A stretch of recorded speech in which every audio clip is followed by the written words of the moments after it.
The moment her body hit the cold marble floor, time seemed to shatter. A sharp gasp echoed through the bright, glass-walled airport lounge, followed by the clatter of a dropped coffee cup and the piercing cry of a child who didn't understand what was happening. People froze mid-step, their eyes widening in shock as the powerful woman, the one everyone had been watching with quiet admiration just moments ago, lay completely still, her face drained of life. In the middle of it all, a single father stepped forward, his hands trembling but his resolve unshakable, and what he did next left everyone speechless. If you believe in kindness, second chances, and the quiet strength of ordinary people, take a moment right now to like, comment, share, and subscribe to the channel Wisdom Story House. Stories like this deserve to be felt, remembered, and passed on. It was a bright late morning, sunlight pouring through the vast windows of Terminal C, turning everything into a soft golden blur. Travelers moved in predictable patterns, checking phones, sipping overpriced coffee, rushing toward gates. Among them sat Calix Renard, a man who had learned to live between exhaustion and purpose. Calix wasn't dressed like the others in the executive lounge. His jacket was worn at the cuffs, his shoes practical rather than polished. Beside him sat his 6-year-old son, Marlowe, swinging his legs gently and staring out at the plains with quiet fascination. Calix kept one eye on the departure board and the other on his son, as if the world might shift if he looked away for too long. Life had taught him to expect sudden changes. 2 years ago, everything had unraveled. The loss of his wife had not come gently. It had arrived like a storm that refused to pass, leaving him alone to rebuild something fragile from the wreckage. Since then, every decision, every breath, had been tied to one purpose: keeping Marlowe safe, loved, and moving forward. They were heading to a new city that day. A new job. A new start. Calix didn't know if it would fix anything, but he knew standing still wasn't an option. That was when she walked in. Seraphine Voss moved through the lounge with the kind of presence that silenced noise without asking for attention. Her tailored suit, her composed posture, and the subtle way people turned to look, it all spoke of someone who carried both power and pressure in equal measure. She was known in business circles as a force. The CEO who rebuilt failing companies and turned them into empires. But in that moment, she didn't look like a legend. She looked tired. There was something in the way she pressed her fingers lightly against her temple, something in the pause before she sat down, as if her body needed permission to keep going. Calix noticed, but only briefly. Life had trained him to observe, to read people without intruding. Still, something about her stayed in the corner of his mind. Minutes passed. The lounge filled with the usual hum, announcements echoing overhead, soft conversations blending into background noise. Marlowe leaned against his father, tracing imaginary flight paths on the glass. And then it happened. A soft, almost inaudible sound, like a breath cut short. Seraphine's hand slipped from the armrest. Her body tilted unnaturally. For a fraction of a second, she tried to steady herself. Then she collapsed. The room froze. People stared, some rising halfway from their seats but unsure of what to do. A man in a suit stepped forward, then hesitated. Someone whispered about calling for help. Another pulled out a phone but didn't move closer.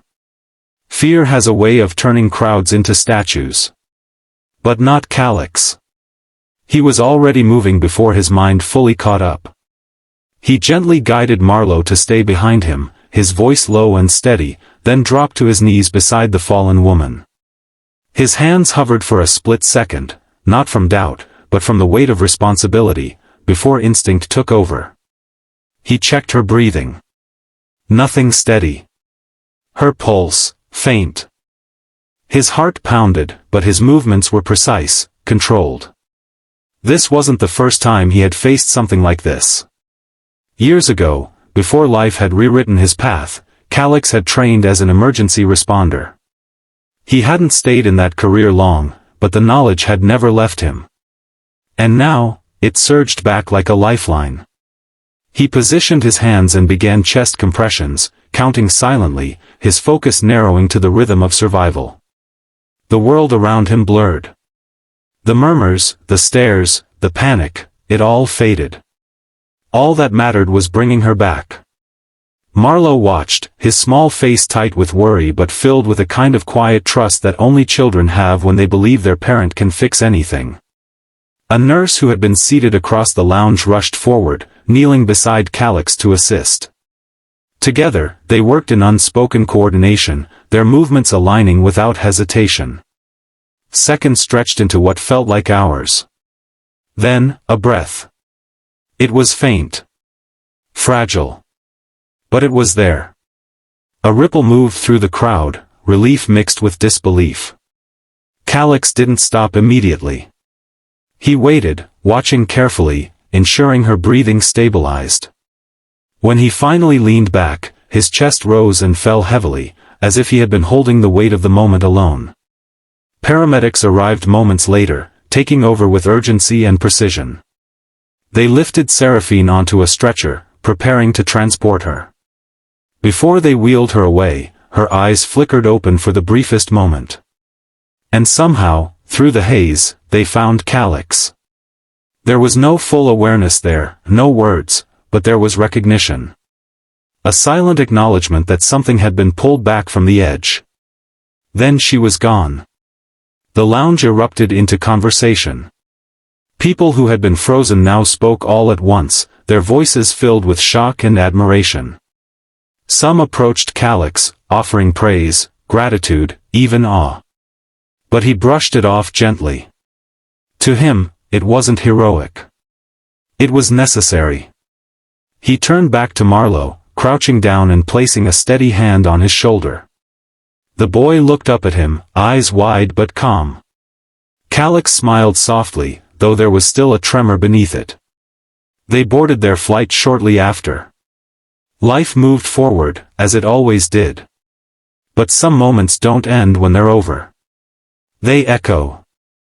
Weeks later, in a city that still felt unfamiliar, Calix received a call he never expected.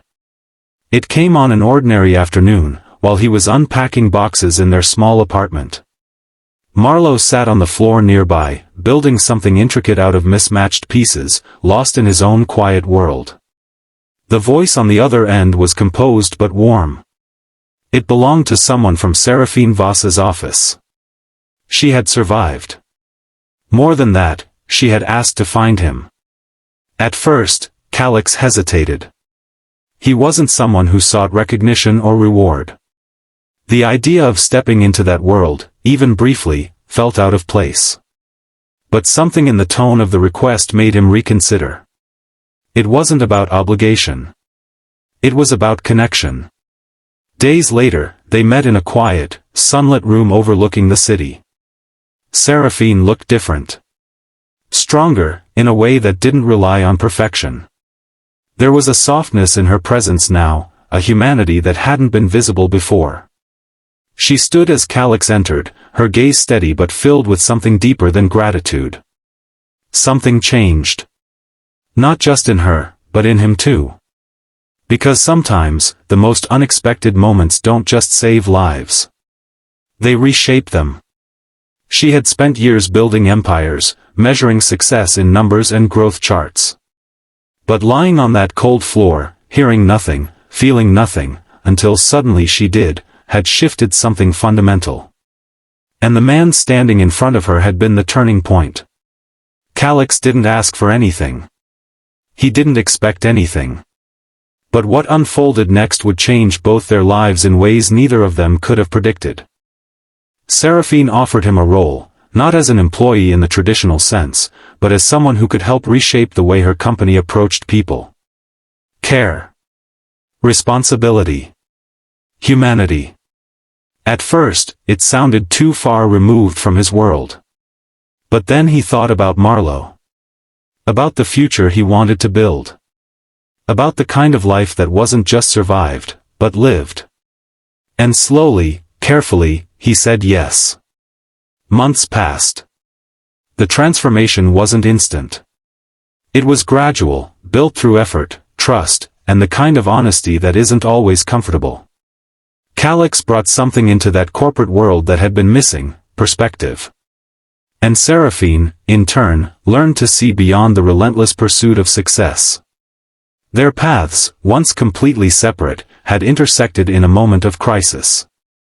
But they stayed connected because of what came after. Growth. Understanding. And something deeper than either of them had expected. As for Marlowe, he adapted in the quiet, resilient way children often do. He found joy in new spaces, new routines, and the simple reassurance that his father was still there, steady, present, unshaken. Life didn't become perfect. But it became meaningful. And sometimes, that's more than enough. If this story has touched your heart even a little, take a moment to like, share, and comment. Stories like this remind us that even in the busiest, most ordinary places, extraordinary things can happen. And before this story comes to a close, here's a special request: comment below with one word that describes what this story made you feel. Because in the end, what stayed with people wasn't just the moment a CEO collapsed. It was the moment a single father stepped forward, and reminded everyone what it means to truly show up for another human being. And that kind of impact doesn't fade. It lives on, quietly, in every life it touches.